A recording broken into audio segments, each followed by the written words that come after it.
తాకట్లో ఉన్న బంగారాన్ని విడిపించి ఆ రోజున మార్కెట్ ధర కట్టి మిగిలిన డబ్బును మీకు అందిస్తుంది కొమ్మూరి గోల్డ్.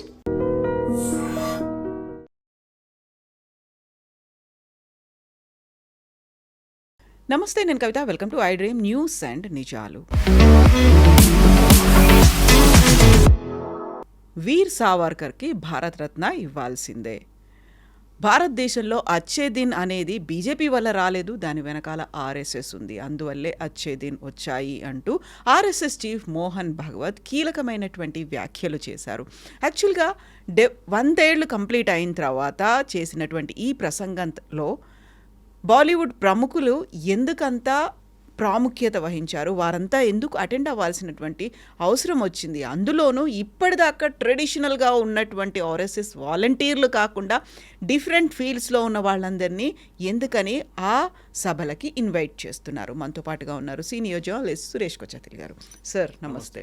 సో ఆర్ఎస్ఎస్ అనగానే ఆర్ఎస్ఎస్ చీఫ్ మోహన్ భాగవత్ ఆయన చేసేటువంటి ప్రసంగాలు కావచ్చు, కీలకమైనటువంటి వ్యాఖ్యలు గుర్తొస్తాయి. అందులోనూ పర్టికులర్గా ఆర్ఎస్ఎస్ వాలంటీర్లను ఉద్దేశించి ఆయన చేసేటువంటి వ్యాఖ్యలు. బట్ ఈసారి మాత్రం ఆ స్ట్రాటజీ కంప్లీట్గా మార్చినట్టున్నారు. హైదరాబాద్లో జరిగినటువంటి సభ కావచ్చు, లేకపోతే ముంబైలో 2 రోజులు జరిగినటువంటి సమావేశాలు కావచ్చు, ఎందుకు వాళ్ళ వ్యూహాన్ని మార్చుకుంది ఆర్ఎస్ఎస్? వ్యూహాన్ని మార్చుకోలేదు. ఆర్ఎస్ఎస్ ఏం చేస్తున్నారంటే ఈ 100 ఇయర్స్ సెలబ్రేషన్లో వాళ్ళు ఒక కొత్త ఆడియన్స్ని అప్రోచ్ అవుతున్నారు. ఆర్ఎస్ఎస్ వాళ్ళ స్వయం సేవకులు, వాళ్ళ సింపథైజర్స్, వాళ్ళ ఫాలోవర్స్ వాళ్ళకు ఉంటుంది 2 సంవత్సరాల నుంచి, జనరేషన్స్ నుంచి ఉంది. నేను కొన్ని మందిని కలిసాను గుత్తికి వెళ్ళినప్పుడు. ఆ రోజు 3 జనరేషన్స్ నుంచి గుత్తి లాంటి చోట్ల కూడా అక్కడ చాలామంది ఆర్ఎస్ఎస్ నుంచి ఉన్నారనమాట. గ్రాండ్ ఫాదర్ కొడుకు. ఇప్పుడు నడుస్తున్న ఈ వ్యాఖ్యాన్మాల అని అంటారు, ఇది 2 రోజుల సభలు. ఇది హైదరాబాద్లో కూడా జరిగింది. హైదరాబాద్లో ఇది బడ్జెట్ రోజు, నేను కూడా వెళ్ళాను. హెచ్ఐసిసిలో నాకు కూడా ఇన్విటేషన్ వచ్చింది. అది దాంట్లో ఆశ్చర్యం నాకేం కనిపించిందంటే దాంట్లో అందరు ప్రొఫెషనల్స్ పిలిచారు. నేను పేరు తీసుకోవాలనుకుంటలేను, కానీ ప్రతి హాస్పిటల్ చీఫ్ అక్కడ వచ్చారు. చాలామంది సీనియర్ డాక్టర్లు వచ్చారు. చార్టర్డ్ అకౌంటెంట్స్ కనిపించారు నాకు. టాప్ నాచ్ లాయర్స్, హైకోర్టు, సుప్రీంకోర్టులో ప్రాక్టీస్ చేసిన మన తెలంగాణ, తెలుగు స్పీకింగ్ స్టేట్స్ ఉన్న వాళ్ళు కలిచారు అక్కడ. ప్రతి స్పోర్ట్స్ ఫీల్డ్ నుంచి చాలామంది ఉన్నారు. ఒలింపియన్స్ కనిపించారు నాకు. అంటే ఏం చేస్తున్నారంటే ఆర్ఎస్ఎస్ వాళ్ళ ఫిలాసఫీని 100 మంది దగ్గర మాట్లాడితే అట్లీస్ట్ 10 మంది కన్విన్స్ అవుతారు అనే ఒక ఫిలాసఫీ ఉంటుంది. I'm not speaking for RSS, నాకు అథారిటీ కూడా లేదు మాట్లాడడానికి, కానీ బహుశా అదే ఉండొచ్చు స్ట్రాటజీ. ఎందుకంటే సత్సంగ్ చాలక్ గారు మాట్లాడినప్పుడు ఆ రోజు ఫస్ట్ 1 అవర్ ఆయన ఆర్ఎస్ఎస్ హిస్టరీ గురించి చెప్పారు. ఓకే, అది డాక్టర్ గారు స్టార్టింగ్ నుంచి ఇప్పుడు దాకా ఉన్న అందరి గురించి ఆయన మాట్లాడారు. ఏమేం జరిగింది, ఏ టైంలో ఏం జరిగింది. దాంట్లో స్టార్టింగ్ పాయింట్ నాకేమనిపించింది, మంచిగా అనిపించింది అంటే, మేము అందరూ ఎంటర్ అవుతున్నప్పుడు అక్కడున్న స్వయం సేవకులు బుక్లెట్ ఇచ్చారు. ఓకే, దాంట్లో వందే మాత్రం ఫుల్ ఫ్లెజ్ ఫార్మాట్లో ఉంది. అంటే అన్ని సెంటెన్స్ ఆల్ కంప్లీట్ వందే మాత్రం అండర్స్టాండ్. అది మనం యూజువల్లీ పాడుతున్నప్పుడు స్కూల్లో కానీ కాలేజీలో కానీ ఎక్కడైనా కానీ ఫస్ట్ అండ్ లాస్ట్ స్టాండ్స్ పాడి ఫినిష్ చేసేస్తాం మనం. అందరు అక్కడ వచ్చిన ఆడియన్స్ కూడా ఫస్ట్ టైం పాసిబుల్ వాళ్ళకి. అలాంటి వాళ్ళు వెళ్ళేటోళ్ళు రెగ్యులర్గా we don't have an issue, నాకు తెలుసు పాట మొత్తం.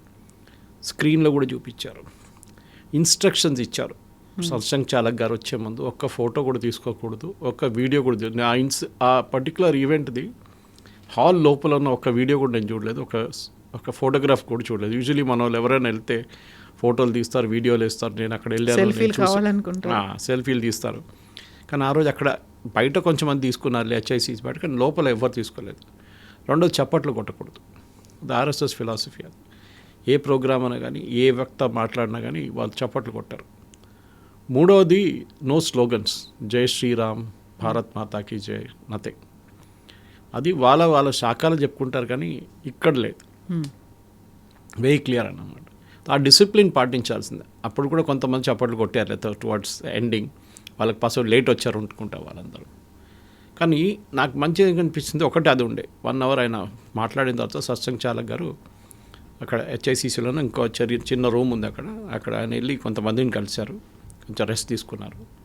దాని తర్వాత 15-20 నిమిషాలు అందరు టీ బ్రేక్ తర్వాత అందరు రిటర్న్ వచ్చినప్పుడు క్వశ్చన్ ఆన్సర్ సెషన్ ఉండే. ఈ క్వశ్చన్స్ ముందే ఒక లింక్ పంపించి ఇన్వైటీస్కి అందరికీ నాలంటే లింక్ పంపించి అడిగారు, మీకు ఏమైనా ప్రశ్నలు ఉంటే అడగచ్చు.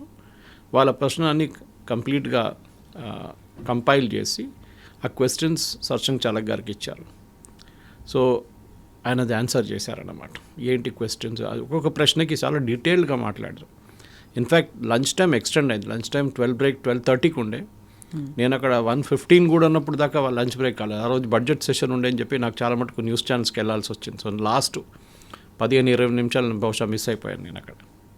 కానీ నాకు మంచిగా ఏమనిపించింది అంటే, సరే హిందూ రాష్ట్రం గురించి మాట్లాడారు, వై హిందూయిజం అని మాట్లాడారు, మిగతా రిలీజన్స్ గురించి మాట్లాడారు, ఇండస్ అని పేరు ఎక్కడి నుంచి ఉందని మాట్లాడారు. చాలా మటుకు ఒక ఆర్ఎస్ఎస్ బిలీఫ్ అండ్ ఫిలాసఫీ తీసుకొచ్చారు బయటికి.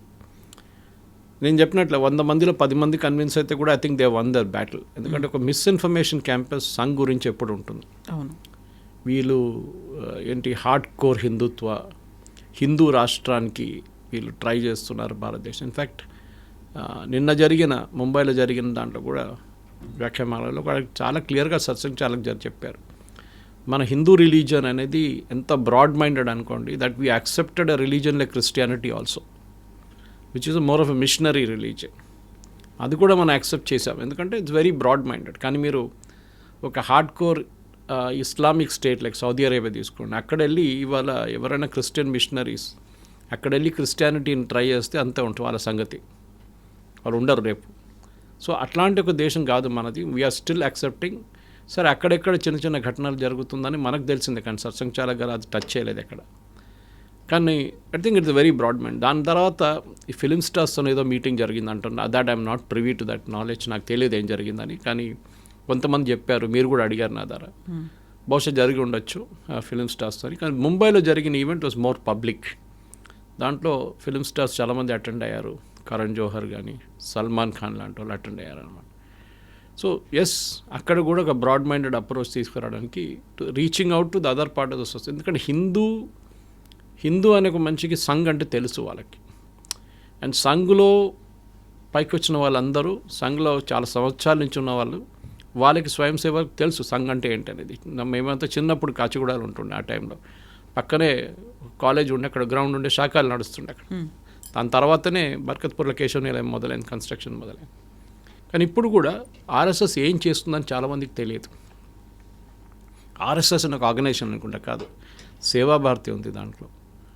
అది కాకుండా చాలా ప్రజ్ఞాభారతి ఇలాంటి ఆర్గనైజేషన్స్, ఈ హెల్త్ గురించి డీల్ చేసే చాలా శిశు మందిర్లు ఉంది, ఏకల్ విద్యాలయాలు. There are about 30 to 40 organisation Sangh కింద పనిచేస్తుంది. ఇండిపెండెంట్ ఆదివాసీ కళ్యాణం చాలా ఉన్నాయి అట్లాంటిది. తో మన ఇక్కడ కిస్మత్పూర్ వైపు ఒక శిశు మందిర్, అక్కడ చాలా బాగుంది. అది గట్కేశ్వర్ వైపు ఒకటి ఉంది.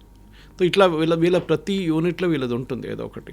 వాళ్ళ ఇన్వాల్వ్మెంట్, ఫర్ ఎగ్జాంపుల్ రాకా సుధాకర్ లాంటి వాళ్ళు, రాకా సుధాకర్ సార్ నార్త్ ఈస్ట్లో ఎంత పనిచేశారంటే అనొకరుగా చాలామంది అట్లా వాళ్ళు పనిచేసిన దానికే ఇప్పుడు బీజేపీకి నార్త్ ఈస్ట్లో చాలా మటుకు పట్టొచ్చింది, ఎస్పెషల్లీ త్రిపుర లాంటి రాష్ట్రాలు, అస్సాం లాంటి ప్లేస్లో.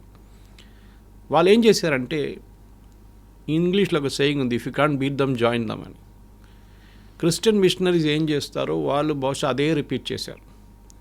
క్రిస్టియన్ మిషనరీస్ యూజువల్ ఏం చేస్తారంటే, మీకు ఎడ్యుకేషన్ కావాలన్నా, ప్రైమరీ ఎడ్యుకేషన్, మీ పిల్లల్ని మా స్కూల్ పంపించండి, మా కాన్వెంట్ ఉంది, ఫ్రీగా ఎడ్యుకేషన్ ఇస్తాం. కాలేజ్కి వచ్చిన కాలేజా, మేము మా కాలేజ్ ఉంది, మీరు మీ పిల్లల్ని కాలేజ్ పంపించండి, ఫ్రీ ఎడ్యుకేషన్. తర్వాత మీకు ఏదైనా మెడికల్ హెల్ప్ కావాలన్నా, మెడిసిన్ కావాలన్నా, లేకుంటే డాక్టర్ చూడాలన్నా, మా మెడికల్ కాలేజ్ ఉంది, అక్కడ రండి, ఫ్రీ. ఈవెన్ బీఎడ్ చేస్తున్నప్పుడు కూడా వాళ్ళ ఎడ్యుకేషన్ ఇన్స్టిట్యూషన్స్ ఉంటుంది. సో వాళ్ళు ఏం చేశారంటే ఎడ్యుకేషన్ని మొత్తం ఒక లెవెల్లో తీసుకొచ్చి హిందూ ఆడియన్సెస్ కూడా వాళ్ళు ఆఫర్ చేయడం మొదలుపెట్టారు. దాంట్లో కొంతమంది ఇంప్రెస్ అయ్యి కన్వర్ట్ అయిపోయారు దాని నుంచి. వాళ్ళు తప్పట్లేదు. ఈ కన్వర్జన్ కూడా చాలా మటుకు ఆర్ఎస్ఎస్కి ఒక ప్రాబ్లంగానే మిగిలిపోయింది చాలా సంవత్సరాల నుంచి. ఇప్పుడు కూడా మీరు చూస్తుంటారు, యాంటీ కన్వర్జన్ లాస్ తీసుకొచ్చారు, 12 రాష్ట్రాలు తీసుకొచ్చారు బీజేపీ రూల్ స్టేట్స్. అది ఇప్పుడు సుప్రీంకోర్టులో ఛాలెంజ్ ఉంది. కానీ సర్సంగ్ చాలక్ గారు మాట్లాడితే ఏమన్నారంటే, యూనిఫామ్ సివిల్ కోడ్ తీసుకొచ్చే ముందు మీరు హ్యావ్ ఎ బ్రాడ్ డిస్కషన్. ఆయన ఉత్తరాఖండ్ గురించి ఒక ఎగ్జాంపుల్ ఇచ్చారు. ఉత్తరాఖండ్లో ఏం జరిగింది, బ్రాడ్ డిస్కషన్ జరిగిన తర్వాతనే దాన్ని తీసుకొచ్చారు వాళ్ళు. That is why it was accepted. మీరు పుష్ చేయకండి మీ నెరేటివ్ని, మీరు ఫస్ట్ సొసైటీని మొత్తం ఇన్వాల్వ్ చేసి మాట్లాడండి. That is obvious. ఎందుకంటే మోదీ గారు ట్రిపుల్ తలాక్ కానీ ఆర్టికల్ 370 కానీ ఇట్లాంటి చట్టాలు తీసుకొచ్చినప్పుడు కూడా ప్రాబ్లం లేకుండా, ఎందుకంటే చాలా మటుకు బ్రాడ్ డిస్కషన్ జరిగింది. దాని తర్వాత చట్టం తీసుకొచ్చారు. ఈవెన్ ముస్లిం కమ్యూనిటీలు కూడా ట్రిపుల్ తలాక్ మహిళల నడిమిలో చాలా మటుకు యాక్సెప్టబిలిటీ వచ్చింది. ఎందుకంటే వాళ్ళకు ప్రొటెక్షన్ లాగా వచ్చింది. అది షాబాను జడ్జ్మెంట్ తర్వాత రాజీవ్ గాంధీ గారు మొత్తం ఆ రూలే మార్చేశారు. కానీ దాన్ని మళ్ళీ మోదీ గారు తీసుకొచ్చిన తర్వాత మహిళలు, అట్లీస్ట్ ముస్లిం మహిళలు చాలామంది సపోర్ట్ చేయడం మొదలుపెట్టారు. అది కాకుండా ఆయన మాట్లాడుతూ అచ్చే దిన్ ఎవరు తీసుకొచ్చారని అడిగారు. అది ఒక పాయింట్ ఆఫ్ డిబేట్ ఉండబోతుంది ఇంకా కొన్ని రోజులు బీజేపీ సర్కిల్స్లో. సో అది ఎవరి క్రెడిట్ అనేది, ఇప్పుడు బీజేపీయా ఆర్ఎస్ఎస్ అనేది? అది సర్సంఘ్ చాలక్ గారు ఏం చెప్పారంటే అది ఆర్ఎస్ఎస్ క్రెడిట్. ఆర్ఎస్ఎస్ వైపు నుంచి బీజేపీకి వెళ్ళింది అచ్చే దిన్. అది చాలా ఒక బ్రాడ్ డిస్కషన్. అది ఇంట్రెస్టింగ్, చాలా ఇంట్రెస్టింగ్. ఎందుకంటే మోదీ గారు అచ్చే దిన్ ఆయంగే అని చెప్పి ఆ స్లోగన్ ఫస్ట్ తీసుకొచ్చారు ఎలక్షన్ క్యాంపెయిన్లో. అచ్చే దిన్ వచ్చింది. అచ్చే దిన్ ఎవరు తీసుకొచ్చారనేది ఇప్పుడు ఒక క్రెడిట్ కోసం నేను చెప్తే క్రెడిట్ తీసుకోవడానికి చాలా అటెంప్ట్ చేస్తున్నాను. దాంట్లో సంఘ్ కూడా అంటాను మేమే చేయించామని. మనం అర్థం చేసుకోవాల్సింది అంటే కవిత గారు, సంఘ్ నుంచి ఆయన చెప్పారు కూడా సత్సంగ్ చాలక్, మా వైపు నుంచి discipline is the most important. అది మీరు ఏ బయటకు వెళ్ళినా కానీ, సంఘది ఏ శాఖకి వెళ్ళినా కానీ టైమింగ్ అంటే టైమింగ్. వాళ్ళు 5 గంటలకు మొదలు పెడతారంటే 5 గంటలకు మొదలు పెడతారు, నాట్ 5:01. ఇది ఒక దసరా మిలన్లో, దసరా టైంలో వాళ్ళ నాగ్పూర్లో పెద్ద ఒక రూట్ మార్చ్ ఉంటుంది. సర్సంఘ్ చాలక్ గారు మాట్లాడతారు, ఒక విఐపి వస్తారు విజయదశమి రోజు. ఆ రోజు జరిగిన ఒక ఫంక్షన్లో 3-4 సంవత్సరాల ముందు జనరల్ వికే సింగ్ని పిలిచారు, రిటైర్డ్. ఆయన అప్పుడు మినిస్టర్గా ఉన్నారు. పిలిస్తే వికే సింగ్ గారు యాజ్ యూజువల్ లైక్ ఏ మినిస్టర్ ఒక 10-15 మినిట్స్ లేట్ వచ్చారు. ఆయన్ని వెనక కూర్చోబెట్టారు, నాట్ ఇన్ ద ఫ్రంట్ రో. ఫ్రంట్ రోలో సీట్ ఉండే ఆయనకి. లేట్ వచ్చారని చెప్పి they made him SIT right at the back. వెనక కూర్చోబెట్టి అక్కడి నుంచి ఆయన మాట్లాడిన కూడా ఇవ్వలేదు. సో ఈ గాట్ ద మెసేజ్. సంఘ్ అనేది ఏదో, ఈవెన్ వాళ్ళు, మీరు బిలీవ్ చేయరు కవిత గారు, వాళ్ళ చప్పుర్లు బయట అరేంజ్ చేస్తారు వాళ్ళు, ఫుట్వేర్ చూడాలి, లైన్లో ఉంటుంది పర్ఫెక్ట్. సి ముస్లిం ఆర్గనైజేషన్ కానీ కొన్ని క్రిస్టియన్స్ ఆర్గనైజేషన్ ఆర్ఎస్ఎస్ని క్రిటిసైజ్ చేస్తారు. సరే, they have a right to criticise, అంటే ప్రాబ్లం లేదు. కానీ ఆర్ఎస్ఎస్ అనే ఒక ఫిలాసఫీని, రాష్ట్రీయ స్వయం సేవ, వీళ్ళు ఇండిపెండెన్స్ మూమెంట్లో వీళ్ళు పార్టిసిపేట్ చేయలేదే. ఒక కల్చరల్ ఆర్గనైజేషన్ ఉండే ఆర్ఎస్ఎస్ అరుణ ఆసఫ్ అలీ అంటే వాళ్ళని ప్రొటెక్షన్ ఇచ్చారు ఇండిపెండెన్స్ టైంలో, ప్రీ ఇండిపెండెన్స్ మూమెంట్లో. అదంతా మర్చిపోతున్నారు. ఆర్ఎస్ఎస్ పొలిటికల్ ఆర్గనైజేషన్ కాదు. అక్కడ civil disobedience movement, RSS national ఫ్లాగ్ని, పతాకాన్ని ఎగురవేయట్లేదు. ఎగ్జాక్ట్లీ 1990s వరకు కూడా నాగపూర్ కేంద్ర కార్యాలయంలో అన్లెస్ అంటిల్ సుప్రీంకోర్టు ఇచ్చినటువంటి ఆర్డర్స్ని బేస్ చేసుకుని అప్పటిదాకా మాత్రమే, అంతకుముందు అంతా కాషాయ ధ్వజాన్ని ఎగరేసుకున్నారు, వాళ్ళకంటూ ఒక జెండా ఉంది కాబట్టి. నవీన్ జిందల్ గారు వేసిన ఒక పెటిషన్ ఉండేది. ఎందుకంటే అప్పుడు దాకా only August 15, then January 26, maximum October 2, ఈ 3 రోజులే, యాక్చువల్లీ 2 రోజులే మీరు ఫ్లాగ్, మీరు పతాకాన్ని ఎగురవేయచ్చు అనమాట. దాన్ని రూల్ మార్చారు. సుప్రీంకోర్టు జడ్జిమెంట్ వచ్చిన తర్వాత ప్రతి మనిషి వాళ్ళ ఇంట్లో రోజు కూడా ఫ్లాగ్ కోడ్ ఫాలో చేయాలి, అంతే. ఫ్లాగ్ కోడ్ అంటే ఏం లేదు, సాయంత్రం కాగానే ఫ్లాగ్ని యాక్చువల్లీ కిందికి దింపాలి 6:30, as sunset happens, before sunset దాన్ని కిందికి తీసుకురావాలి. నెక్స్ట్ డే మార్నింగ్ మళ్ళీ, దానికి చాలా రూల్స్ ఉన్నాయి. చినిగిపోయిన ఫ్లాగ్ ఇది పతాకం వేయకూడదు, చాలా మటుకు రూల్స్ ఉన్నాయి దాన్ని, అదని ఫాలో చేయాల్సింది. కానీ ఆర్ఎస్ఎస్ చీఫ్ ఏమంటున్నా, ఆ టైంలో కూడా ఆర్గ్యుమెంట్ ఇదే వచ్చింది, వీళ్ళు పార్టిసిపేట్ చేయలేదు, వీళ్ళు ఫ్రీడమ్ మూమెంట్లో పార్టిసిపేట్ చేయలేదు, వీళ్ళందరూ ఎస్కేపిస్టులు అని చెప్పేసి. అది తప్పు. శ్యామాప్రసాద్ ముఖర్జీ ఎక్కడి నుంచి వచ్చారండి? You the part of Nehru cabinet. వీళ్ళందరూ రైట్ వింగే, that is no doubt about. Jana Sangh founders వాళ్ళందరూ. కానీ ముందు నెహ్రూ క్యాబినెట్లో ఉండే కదా శ్యామాప్రసాద్ ముఖర్జీ గారు. ఆయన దాని తర్వాతనే మనకు తెలుసు he had a very unfortunate death in Kashmir. అట్లా చాలా మటుకు సంఘ్ది బిల్డప్ ఓవర్ ద ఇయర్స్ చాలా ఫ్యాసినేటింగ్. ఎందుకంటే మనం రతన్ శారదా గారు రాసిన పుస్తకాలు కొన్ని ఉన్నాయి, దాంట్లో కూడా మనకు చాలా మటుకు డీటెయిల్స్ వస్తుంది, ఏం చేశారు సంఘ్, ఎప్పుడు చేశారు, ఎందుకు చేశారు అనేది. సో వాళ్ళ ఫిలాసఫీ వాళ్ళకు ఉంది. కానీ ఇప్పుడు సర్సంఘ్ చాలక్ గారు ఏం చేస్తున్నారంటే ఒక బ్రాడ్ మైండెడ్ అప్రోచ్ తీసుకొస్తున్నారు. సంఘ్ అనేది క్లోజ్ డోర్ ఆర్గనైజేషన్ కాదు, మేము వీఆర్ ఓపెన్ టు స్క్రూటినీ, మీరు మా ఫిలాసఫీ ఇదే అని మేము ఎక్స్ప్లెయిన్ చేస్తున్నాం, మీకు నచ్చితే మీరు మా సంఘ్ బయటకి రావచ్చు, శాఖలకి రావాలని చెప్పట్లేదు, మీరు బయటకు రావచ్చు. బయటకు వచ్చి బయటకులో చాలామంది రెగ్యులర్గా ఉంటుంది. మా ఏరియాలో అల్వాల్లో రెగ్యులర్గా అక్కడ 2 శాఖలు ఉన్నాయి అక్కడ మన దగ్గర, కానీ అక్కడ రెగ్యులర్గా నడుస్తూనే ఉంటుంది, బయటక్స్ ఉంటుంది అన్నమాట. ఇట్లాంటి పరిస్థితులు ఈ బయటక్స్ అంతా నడుస్తున్నప్పుడు చాలా మటుకు విఐపీస్ని పిలుస్తారు, పెద్ద పెద్ద స్పీకర్స్ని పిలుస్తారు, ఒక వాల్యూ అడిషన్ ఉంటుంది. నేను చూసాను చాలామంది కాలేజ్ యంగ్స్టర్స్ కూడా ఇట్లాంటి మీట్స్కి వస్తారు. ఇప్పుడు మనం భజన్ క్లబ్బింగ్ అని విన్నాం మనం. మన్ కీ బాత్లో ప్రధానమంత్రి కూడా మాట్లాడారు దాని గురించి. ఎందుకంటే సడన్గా పబ్కి వెళ్ళి తాగి కొట్లాడి అక్కడ లౌడ్ మ్యూజిక్ వెళ్ళొద్దని చెప్పట్లేదు. Even when I was young మేము కూడా వెళ్తుండే, అది ప్రాబ్లం లేదు. యంగ్ అంటే మేము వర్కింగ్ ప్రొఫెషనల్గా కూడా వెళ్తుండే ఎర్లీ డేస్లో 80s 90sలో అంతా. కానీ దాని ఫ్యాషన్ పోతుంది కొన్ని రోజుల తర్వాత. సో ఒక ఇస్కాన్లో నడుస్తున్న ఒక హిందూ రివైవలిజం కానీ సద్గురు జగ్గి వాసుదేవ్, శ్రీ రవిశంకర్ ఇట్లాంటి వాళ్ళు తీసుకొస్తున్న ఒక యంగ్స్టర్స్ని తీసుకొస్తున్న కాన్సెప్ట్ కూడా సర్సంఘ్ చాలక్ గారు ట్రై చేస్తున్నారు. దానికోసం ఆ రోజు అక్కడ కలిసిన ప్రొఫెషనల్స్ చాలామంది, నేను ఇవాళ దాకా ఆర్ఎస్ఎస్ ఫంక్షన్లు ఎప్పుడు చూడలేదు, వాళ్ళు ఫస్ట్ టైం కనిపించారు. సో ఆర్ఎస్ఎస్ ఫౌండింగ్ ఎట్లా వచ్చింది, వాళ్ళు ఎందుకు ముందుకు వచ్చారు, వాళ్ళు ఏమేమి చేశారు అన్నీ మొత్తం డీటెయిల్ అవుట్ చేశారు. బహుశా అదే ప్రతి సిటీలో వాళ్ళు చేస్తున్నారు ఇప్పుడు.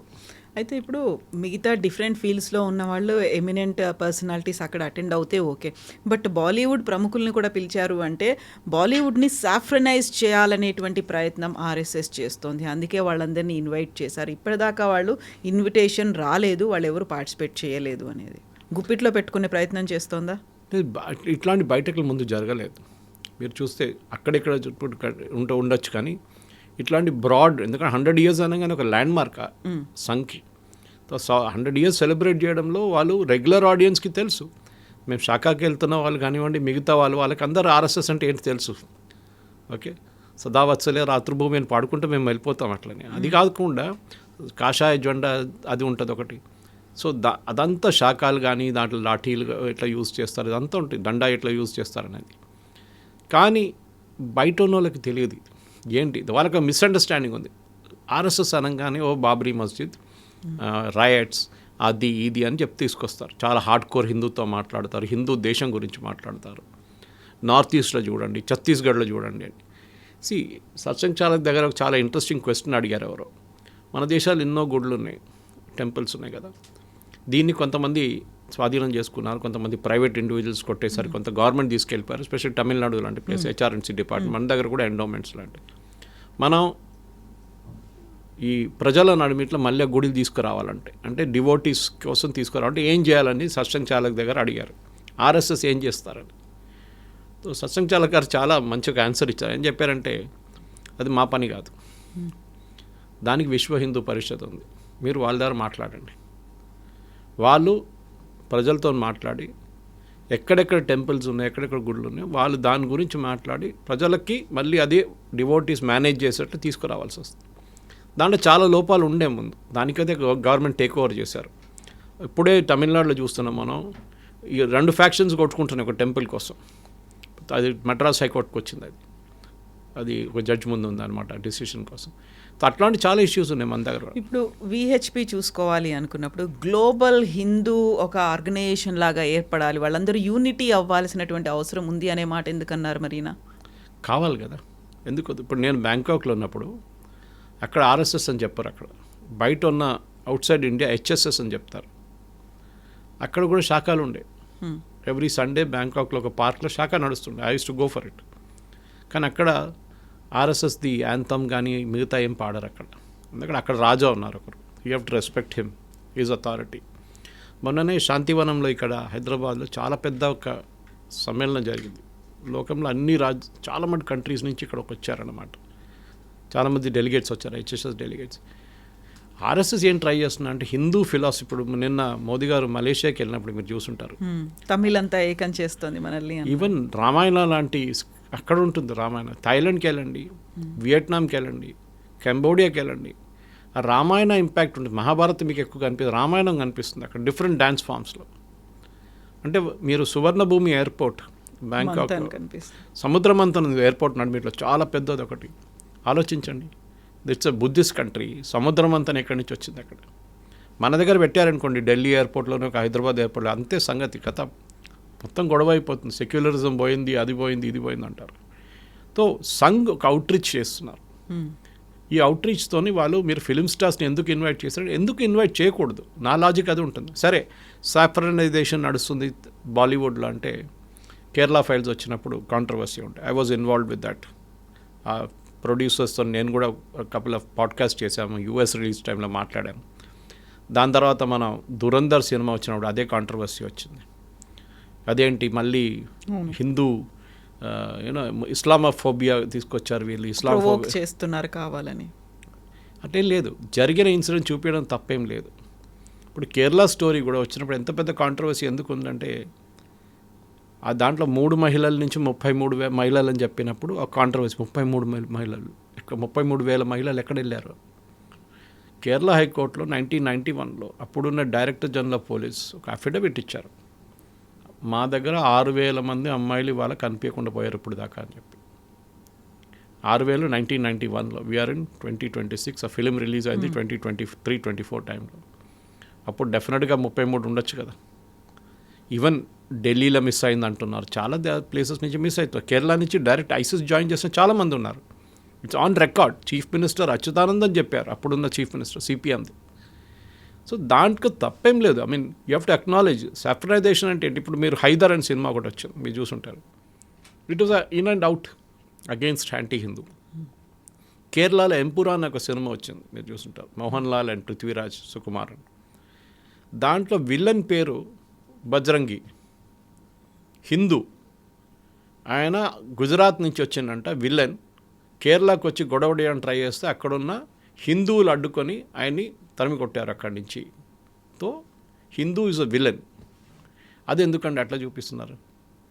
అసలు దాని గుజరాత్ రైట్స్లో, గుజరాత్ రైట్ అందరికి తెలిసింది జరిగింది, ఎక్కడ మొదలైంది విత్ గోద్రా. It started.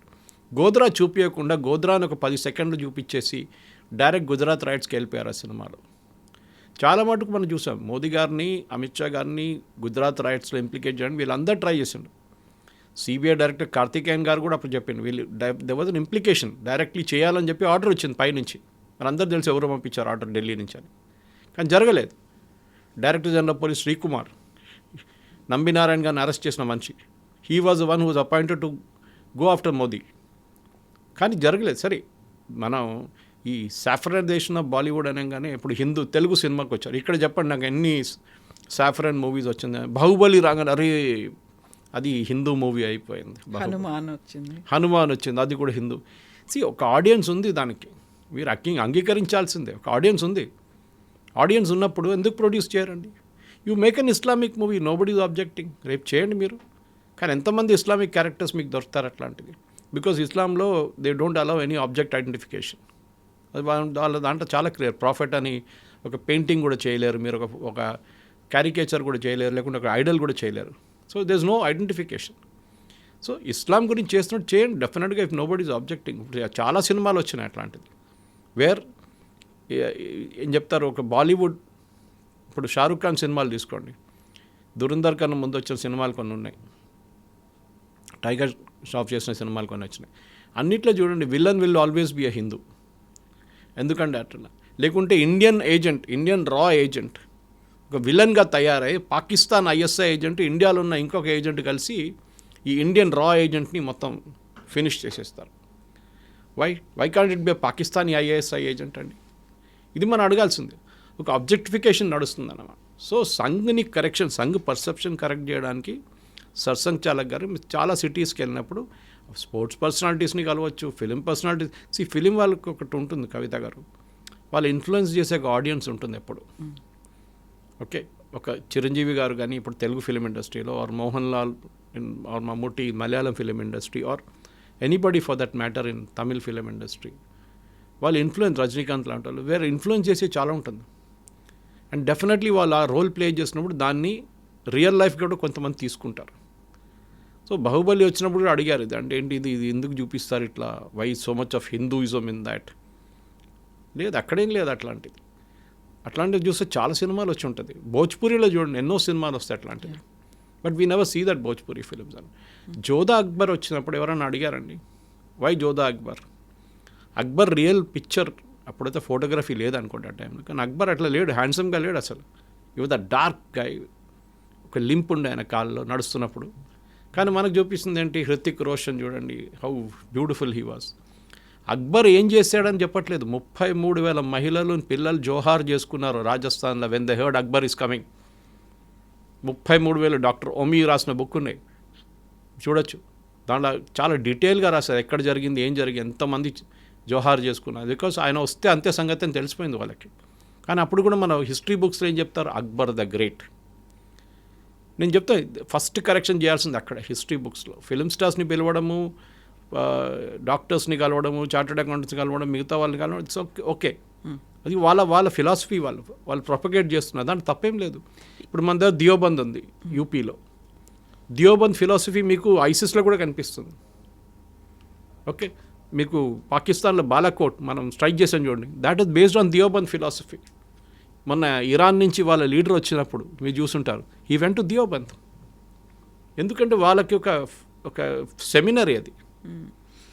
వాళ్ళ ఫిలాసఫీ, వాళ్ళ స్ట్రాటజీ, వాళ్ళ ఏం చెప్తారు, వాళ్ళ టీచింగ్స్ అంతా మనం బిలీవ్ చేయక్కర్లేదు, కానీ there is a system there. అక్కడ ఇప్పుడు మన ఫిలాసఫీ వీటి గురించి మాట్లాడుకున్నప్పుడు ప్రతిసారి వీర్ సావర్కర్ వస్తారు. వీర్ సావర్కర్కి భారతరత్న ఇవ్వాలి అనేటువంటి ఒక డిమాండ్ గతంలో కొంచెం ఆలోచనలు ఉండేవి. మహారాష్ట్రలో దాన్ని మేనిఫెస్టోలో కూడా పెట్టుకున్నారు. బట్ ఆర్ఎస్ఎస్ చీఫ్ దగ్గర నుంచి రావడం ఆ మాట అంటే చాలా వరకు అక్కడే డిఫరెంట్ ఒపీనియన్ అనేది కనిపిస్తోంది కదా. తప్పేముందండి, ఎంతమంది వీర్ సావర్కర్ గురించి చదివారు చెప్పండి. కాంగ్రెస్ వాళ్ళు చెప్పుకుంటే ఎప్పుడేం పోతారు, వీర్ సావర్కర్ గారు అపాలజీ లెటర్ రాశారు బ్రిటిష్ పట్టుకుంటే వదిలేశారు, అట్లేం జరగలేదు. ఇన్ఫ్యాక్ట్ ఆ టైంలో ఆ లెటర్ రాయమని చెప్పిన మనిషి మోహన్ దాస్ కరమ్చంద్ గాంధీ. చాలామంది లెటర్ రాశారు బ్రిటిష్ వాళ్ళు. బికాస్ గాంధీ ఏం చెప్పారంటే, సవర్కర్ బయట ఉంటే బాగుంటుంది, సవర్కర్ జైల్లో ఉండకూడదు.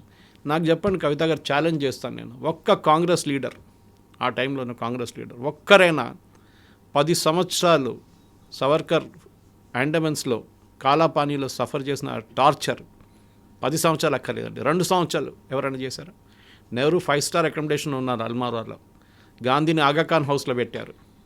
వీరెవరైనా జైలుకి వెళ్ళారా? హార్డ్ కోర్ అది. కాలాపానీ అనగానే మనకు తెలుసు అక్కడ ఏమేమి జరుగుతుందని. అంతా డాక్టర్ విక్రమ్ సంపత్ బుక్ ఉంది, రీసెర్చ్ చేసిన, చాలా బాగా రాశారు ఆయన. You should read it. అప్పుడే మీరే అంటారు, అరే భారతరత్న ఫస్ట్ ఇవ్వాల్సింది వీర్ సావర్కర్ గారికి. అంత కష్టపడ్డారు ఆయన. గాంధీని చంపినటువంటి వీర్ సావర్కర్ బిలాంగ్స్ టు ఆర్ఎస్ఎస్ వాడు అయినందువల్లే. గాంధీని వీర్ సావర్కర్ చంపలేదు, ఇట్ వాజ్ నాథురామ్ గోడ్సే. వీర్ సావర్కర్ కూడా ఆర్ఎస్ఎస్ వాడు అందువల్లే కాదు. వీర్ సావర్కర్ వాజ్ చాలా డిఫరెన్స్ ఆఫ్ ఒపీనియన్ ఉండే ఆర్ఎస్ఎస్తో. ఆయన హిందూ మహాసభ ఫౌండర్ ఉండే, మేజర్ డిఫరెన్స్. లండన్కి వెళ్ళినప్పుడు కూడా, లండన్లో ఇండియా హౌస్లో అక్కడున్న మేడం కామా కానీ, ఆమె ప్యారిస్కి వెళ్ళిన తర్వాత అక్కడున్న మిగతా ఫ్రీడమ్ ఫైటర్స్తో ఆయన కలిసి ఆ టైంలో చేసిన రెబెలియన్కి ఆయన అరెస్ట్ చేశారు. అప్పుడు మీకు గుర్తుంటుంది, భారతదేశానికి తుపాకీలు పంపించారు పుస్తకం లోపల పెట్టి. చాలా పెద్ద స్టోరీ అది, చెప్పుకుంటూ పోతే అది కంప్లీట్ ఎపిసోడ్ చేయాల్సి వస్తుంది దాని మీద. దాని మీదే సవర్కర్ గారు ప్యారిస్కి వెళ్ళిన తర్వాత కూడా మేడం కామే చెప్పారు, don't go back to London, మిమ్మల్ని అరెస్ట్ చేస్తారు బ్రిటిష్ వాళ్ళు, చేయనియండి అని చెప్పేసి వచ్చేసారు. ఇది కూడా ఎస్కేప్ను, ప్యారిస్లోనే ఉండొచ్చు, ఆయన ఏం కాకపోతుండే ఆయనకి. వచ్చారు తిరిగి లండన్కి వచ్చి ఆయన బ్రిటిష్ ఆఫీసర్స్ వాళ్ళని అరెస్ట్ చేశారు, కాన్స్పిరసీ కేసు అని చెప్పి, ఎక్కడో ఎవరో బాంబు వేశారు అది ఇదని చెప్పేసి. ఇదంతా నడుస్తుంది. ఐ మీన్ ఆ టైంలో జరిగిన వీర్ సావర్కర్ని ఈవెన్ గాంధీ అసాసినేషన్ ఇంప్లికేట్ చేయడానికి ట్రై చేశారు నెహ్రూ. కోర్టు ఆయన్ని రిలీజ్ చేశారు. అప్పుడు గోడ్సే చేశారు, ఎస్, గోడ్సే అని కూడా ఆర్ఎస్ఎస్ మంచి అని చెప్పారు. Godse was never RSS sympathiser, ఉండే ఒక టైంలో, కానీ దాని తర్వాత ఆయన బయటకు వచ్చేసిండు. ఇప్పుడు అట్లాంటి చాలామంది ఉన్నారు. ముస్లిం లీగ్ ఉన్న, ఇండియన్ యూనియన్ ముస్లిం లీగ్ ఉంది ఇప్పుడు కూడా కేరళలో, జిన్నా పార్టీ అది. ఇప్పుడు జిన్నా చేసిన అత్యాచారాన్ని ఇప్పుడున్న ఐఎంఎల్ కేరళ వాళ్ళని పట్టుకోవచ్చా చెప్పండి? జమైతే ఇస్లాం ఉంది మన దగ్గర, హార్డ్ కోర్ ఇస్లామిక్ వాళ్ళు ఇప్పుడు కూడా అంటున్నారు మాకు ఇండియాలో ఇస్లామిక్ నేషన్ కావాల్సిందే. ఇప్పుడు కేరళలో ఈ ఎలక్షన్కి టైప్ పెట్టుకున్నారు కాంగ్రెస్ వాళ్ళు, అక్కడ అసెంబ్లీ ఎలక్షన్. అప్పుడేమంటారండి? సో వీర్ సావర్కర్ హిస్టరీ చదవమని చెప్పండి first. I beg to remain your obedient servant అని లెటర్లో రాసేది మహాత్మా గాంధీ కూడా రాశారు. It was a usage at that time. Thanking you, your sincerely అని మనం రాసాం చూడండి, I beg to remain your obedient servant. Even Ratnagiri release చేసి రత్నగిరికి పంపించిన తర్వాత కూడా ఆయన హౌస్ అరెస్ట్లో పెట్టారు బ్రిటిష్ వాళ్ళు, బయటికి రానియలేదు. అంత భయపడుతుండే. ఆలోచించండి. ఎప్పుడు చెప్తాం కదా భారతదేశానికి స్వాతంత్రం తీసుకొచ్చింది మహాత్మా గాంధీ, నెహ్రూ అని కాదు. It was Netaji Subhash Chandra Bose. Clement Attlee చాలా క్లియర్గా చెప్పారు, వీళ్ళు ఎవరు కాదు, మేము ఆయన్ని భయపడి ఫ్రీడమ్ మేము సంతకం పెట్టాను నేనని చెప్పారు. You were the prime minister at that time. So హిస్టరీని కరెక్ట్ చేయాలి. వీర్ సావర్కర్ అనగానే రాహుల్ గాంధీకి పెద్ద ప్రాబ్లం. ఆయన మీద కేసు వేశారు, అపాలజైజ్ చేశాడు.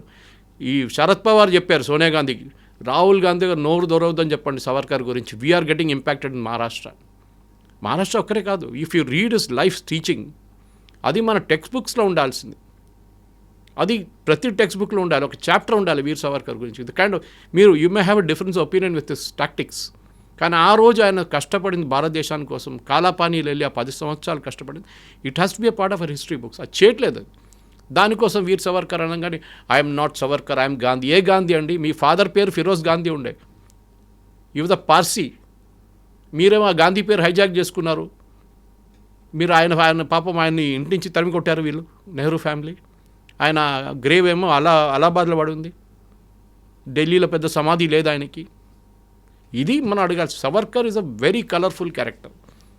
చాలా కష్టపడ్డారు. 10 సంవత్సరాలు ఆయన బ్రదర్ ఇద్దరు. It's real shocking history. ఆయన చదివితే, మీరు ఆ బుక్స్ చదివితే కూడా చాలా మటుకు మరాఠీలో ఉంది ఆయన బుక్స్ అంతా. You should really read it. మనం అది చదివిన తర్వాత డిబేట్ చేయమని చెప్పండి. I'm ready to debate with anybody on Savarkar. ఎవరైనా రమ్మని చెప్పండి, ఫ్యాక్ట్స్తో డిబేట్ చేయాలంతే. ఎగ్జాక్ట్లీ. మనం వీర్ సావర్కర్ మీద ఇంకొక భారతరత్న ఇవ్వాల్సిందే ఫర్ మై ఒపీనియన్. ఎస్, ఎందుకంటే చాలామందికి ఇచ్చారు, నేను పేర్లు తీసుకొని, కానీ చాలామంది యూజ్లెస్ థర్డ్ రేట్ క్యారెక్టర్స్ కూడా పద్మశ్రీలు, పద్మభూషణ్లు ఇచ్చారు మన దేశంలో. కొంతమంది జర్నలిస్టులు డబ్బులు తీసుకొని రాస్తున్న వాళ్ళు కూడా, రాజ్దీప్ సర్దేశాయ్, బర్కా దత్, ఇట్లాంటి శేఖర్ గుప్తా, ఇట్లాంటి వాళ్ళు కూడా ఇచ్చారు. ఎవరిచ్చారండి ఇట్లాంటి పద్మ అవార్డ్స్ వాళ్ళకి? And definitely by all means Bharat Ratna Savarkar గారికి ఇవ్వాల్సిందే. అంబేద్కర్ గారికి ఎప్పుడు ఇచ్చారని చెప్పండి భారతరత్న? ఇదే కాంగ్రెస్ వాళ్ళని అడగాలి నేను. వాళ్ళ ఫ్యామిలీలు అందరికీ ఇచ్చుకున్నారు. దాని తర్వాత అంబేద్కర్ గారు గుర్తొచ్చారు, అది కూడా బీజేపీ హయాంలో. తర్వాత వాళ్ళు ప్రెషర్ పెట్టిన తర్వాతనే భారతరత్న వచ్చింది.